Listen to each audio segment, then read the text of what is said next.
Se inscreva no canal, ative o sininho de notificações e deixe seu like. O mais importante é se conscientizar, por meio de sua compreensão de adulto, de que não é errado dizer o que você quer ou expressar sua opinião.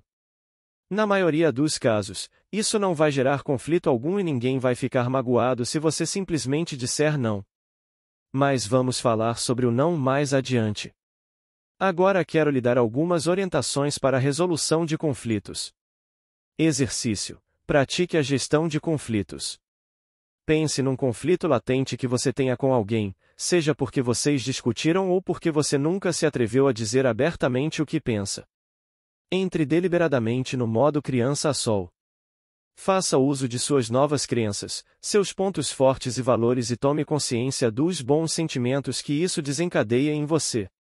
Ou seja, tente ficar no melhor estado de espírito possível.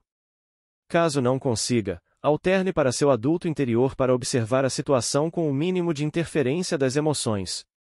Conscientize-se de que a pessoa com quem você se desentendeu também carrega em si uma criança sombra e que vocês estão em pé de igualdade. Procure demonstrar boa vontade para com ela. Analise sua relação com essa pessoa. Você se sente inferior a ela? Ou superior? Já sentiu inveja dela? Ou a vê com desprezo? Analise se a percepção que você tem dessa pessoa está distorcida de forma negativa por motivos que residem em você mesmo. Por isso, preste atenção em si e procure reconhecer sua participação na situação. Neste ponto, pode ser muito útil repetir o exercício: confronte a realidade, visto anteriormente neste mesmo capítulo, e dou o exercício às 3 posições da percepção, no capítulo 14.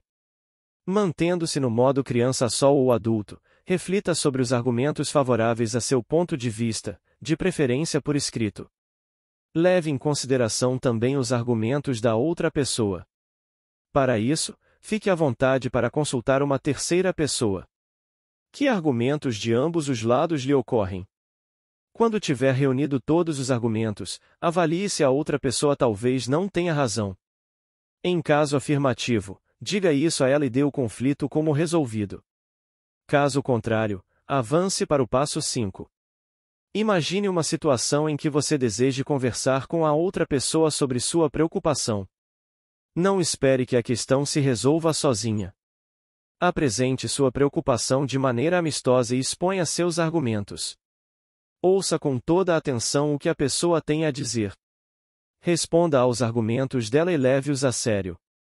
Lembre-se, não se trata de ganhar ou perder, mas da questão em si. Se a pessoa tiver argumentos melhores, que lhe pareçam plausíveis, basta dizer que ela tem razão. Dessa forma você permanece tranquilo e o problema de vocês vai estar resolvido.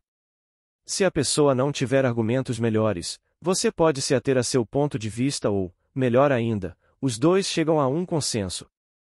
Não precisa seguir estritamente essa sequência. Trata-se apenas de um exemplo de como se preparar para uma conversa ou uma discussão necessária. A seguir, vou dar um exemplo concreto de como aplicar isso no dia a dia. Lembre-se sempre de que tudo, inclusive problemas difíceis, pode ser abordado num bom estado de espírito ou no modo criança a sol, de maneira amistosa. Se demonstrar boa vontade e respeito, você vai poder abordar qualquer assunto. E tenha sempre em mente: dar razão ao outro quando ele de fato tem razão faz de você uma pessoa tranquila e simpática. Se você insistir com argumentos ruins, não vai ser produtivo. Argumentos, boa vontade e bom senso são os pilares de qualquer entendimento. Vamos ver um exemplo de uma resolução de conflito bem-sucedida. Lara e João são colegas de trabalho. Lara acha que João a interrompe demais nas reuniões. No entanto, por ser tímida e evitar conflitos, ela não oferece resistência. Um dia desses, quando ele a interrompeu, Lara sentiu que precisava intervir de alguma forma. Ela estava com muita raiva. Para se acalmar um pouco, ela procura se distrair. Por isso, propõe-se a fazer um trabalho no qual precisa se concentrar muito. Com isso, ela obtém distância suficiente para mudar para o modo de seu adulto interior. Teoricamente, ela poderia ter mudado para o modo criança-sol, mas sua raiva era grande. Depois de se acalmar, ela analisa seu papel na situação, reconhece que permite que João se aproveite dela porque não se defende, e nesse aspecto assume muito pouca responsabilidade por si mesma. Ela se dá conta de que está se identificando com sua criança sombra quando João a interrompe e que suas crenças, não sou inteligente, não sou boa o suficiente, e tenho que agradar e me comportar bem a paralisam. Ela conclui que por causa de suas crenças, se submete a João e que ele não a leva a sério nem demonstra respeito por ela. Agora ela já está tão calma que consegue alternar para o modo criança a sol. Nesse modo, ela tenta analisar o comportamento de João com boa vontade. A partir daí, percebe que João vem interrompendo não só a ela, mas também outros colegas.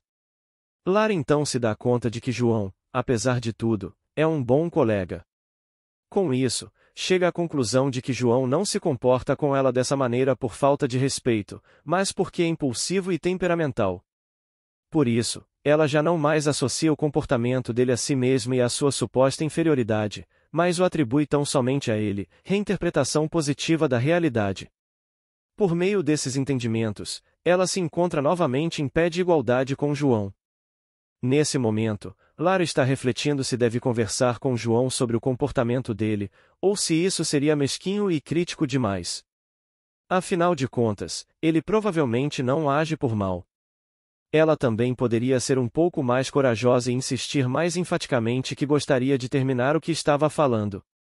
Mas, na verdade, está pensando se seria melhor conversar com João e resolverem juntos a situação. Por isso ela está pensando em argumentos que deponham contra ou a favor de uma conversa franca.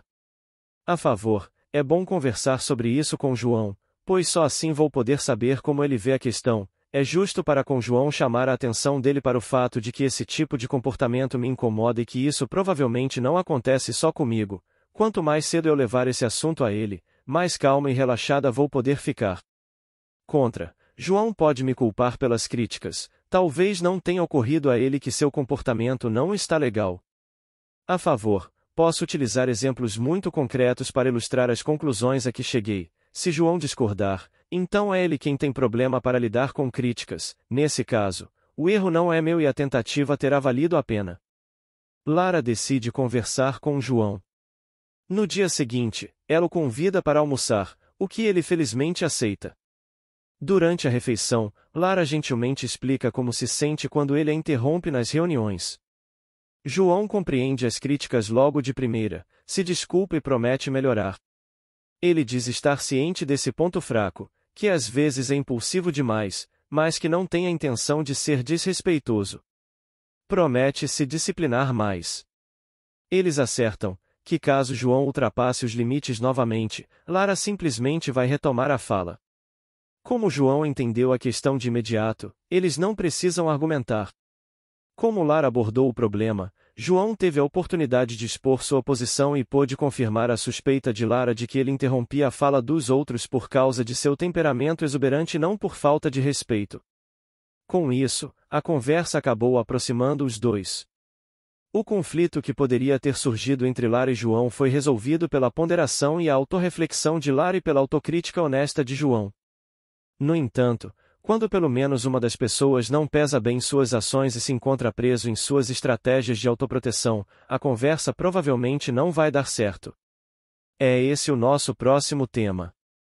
Infelizmente, também existem situações em que você não consegue progredir com bons argumentos, mesmo que os do outro não sejam nem um pouco melhores. Nós nos vemos diante de uma causa perdida quando a pessoa com quem estamos tentando conversar nos enche de percepções distorcidas e projeções. Mas é justamente por isso que é importante que você exercite pensar em argumentos para que possa distinguir melhor quem de vocês não está raciocinando bem. O problema muitas vezes é que não temos certeza se estamos avaliando a situação corretamente. Por isso você precisa de uma visão clara das coisas para não ficar preso a um anjo sacana à toa. Em casos assim, conversar não faz sentido. A única coisa que ajuda é se impor limites externamente ou pelo menos internamente.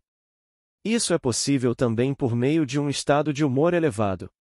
Aqui eu gostaria de citar mais uma vez James Corsen, que fez a seguinte sugestão para uma separação: você é uma estrela brilhante, mas seu comportamento é inadequado, E como você infelizmente está se ancorando nesse comportamento, eu tenho que me separar de você agora.